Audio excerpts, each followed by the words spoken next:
Pagbasa mula sa unang aklat ng mga hari. Nang sa pakiramdam ni David ay nalalapit na ang kanyang pagpanaw, sinabi niya kay Solomon, "Malapit na akong mamayapa. Magpakatatag ka at magpakalalaki. Tuparin mo ang iyong tungkulin sa Panginoon na iyong Diyos at mamuhay ka ayon sa kanyang kalooban. Sundin mo ang kanyang mga batas, utos, hatol at tuntunin ayon sa nasusulat sa kautusan ni Moises.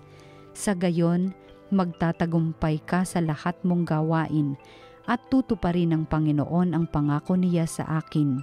Kapag ang iyong mga anak at inapo ay nanatiling tapat sa akin at sumunod sa akin ng buong puso't kaluluwa, hindi mapapatid ang iyong lahi sa trono ng Israel."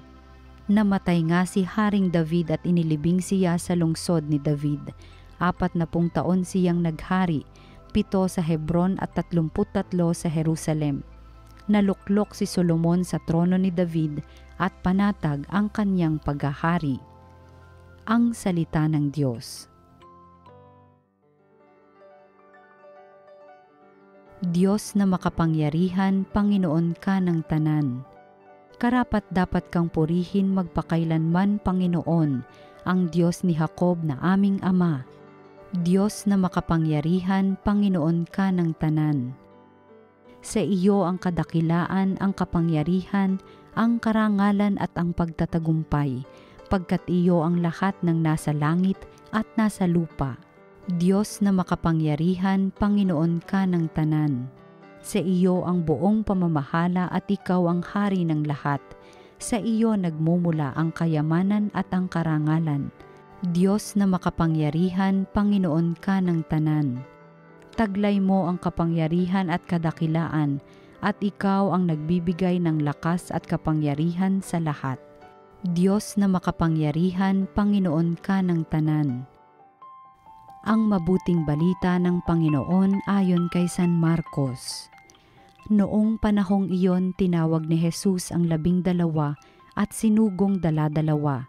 Binigyan niya sila ng kapangyarihang magpalayas ng masasamang espiritu at pinagbilinan. Sa inyong paglalakbay, huwag kayong magdala ng anuman maliban sa tungkod, ni pagkain, balutan, salapi sa inyong lokbutan o bihisan ay huwag kayong magdala. Ngunit magsuot kayo ng panyapak. Sinabi rin niya sa kanila, "At sa alinmang tahanang inyong tuluyan, manatili kayo roon hanggang sa pag-alis ninyo sa bayang iyon. Kung ayaw kayong tanggapin o pakinggan sa isang dako, umalis kayo roon at ipagpag ninyo ang alikabok ng inyong mga paa bilang babala sa mga taga roon."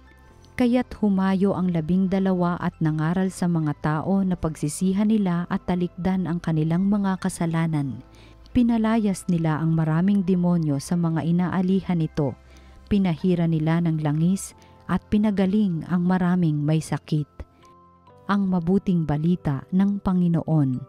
Pinupuri ka namin, Panginoong Hesukristo.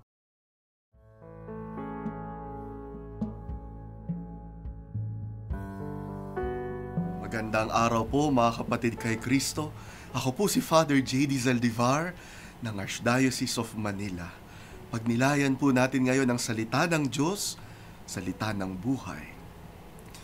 Mga kapatid, sa ating unang pagbasa, narinig natin ang paghahabilin ni Haring David sa anak niyang Solomon bilang bagong hari ng kaharian ng Huda. At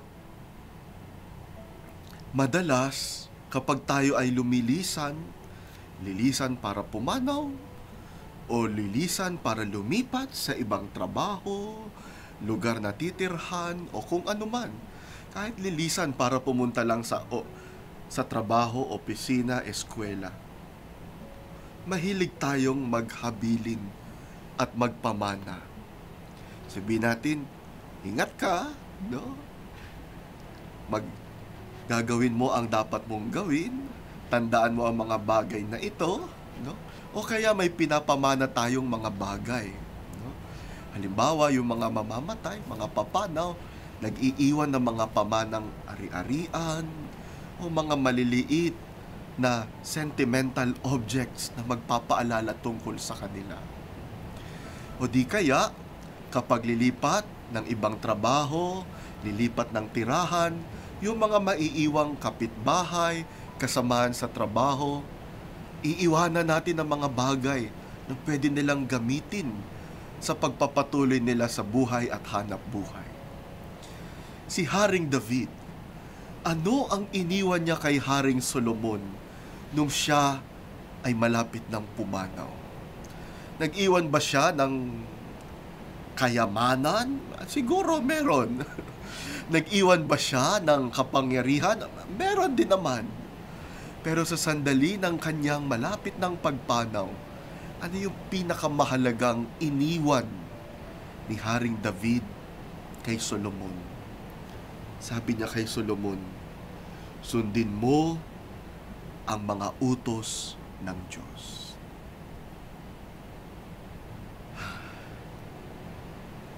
Ang iniiwan ni David kay Solomon ay ugnayan sa Diyos. Ugnayan sa Diyos. Higit sa may pamana niyang kayamanan, higit sa may pamamana niyang kapangyarihan, posisyon, koneksyon, ang pinakamahalagang pamana at habilin niya kay Solomon ay ugnayan sa Diyos. Ugnayan sa Diyos.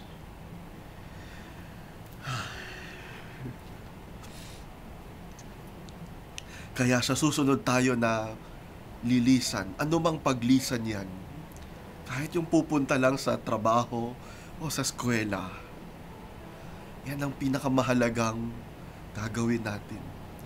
I-bless natin yung anak natin. At mga anak, magmano kayo sa nanay at tatay nyo. At sa pagmamanuhan nyo sa isa't isa, ipaalala ninyo ang ugnayan ninyo sa Diyos. Paglilipat kayo ng trabaho o eskwela o tirahan, yan ang ihabilin ninyo sa isa't isa. Ugnayan sa Diyos. At sa sandali na tayo ay papanaw na, ito ang pinakamahalagang iiwan natin. Ugnayan sa Diyos. Noong 2012, 2011, mga ganong taon,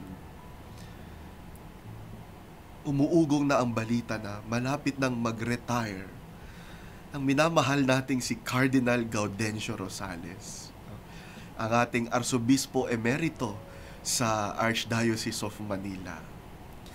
Minsan may isang journalist na nagtanong sa kanya.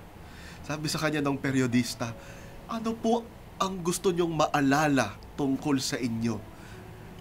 Sa inyong paglisan bilang Arsobispo ng Maynila, paano nyo po gustong maalala kayo ng mga tao? What will be your legacy? At alam nyo po, hindi ko makalimutan ang sagot ni Lolo Densi noong mga panahong iyon. Sabi niya sa periodista, "Nako, huwag niyo na akong alalahanin at huwag niyo ako tandaan. Kalimutan niyo na ako. Pakiusap. Kalimutan niyo ako. At ang tandaan niyo lang, si Jesus."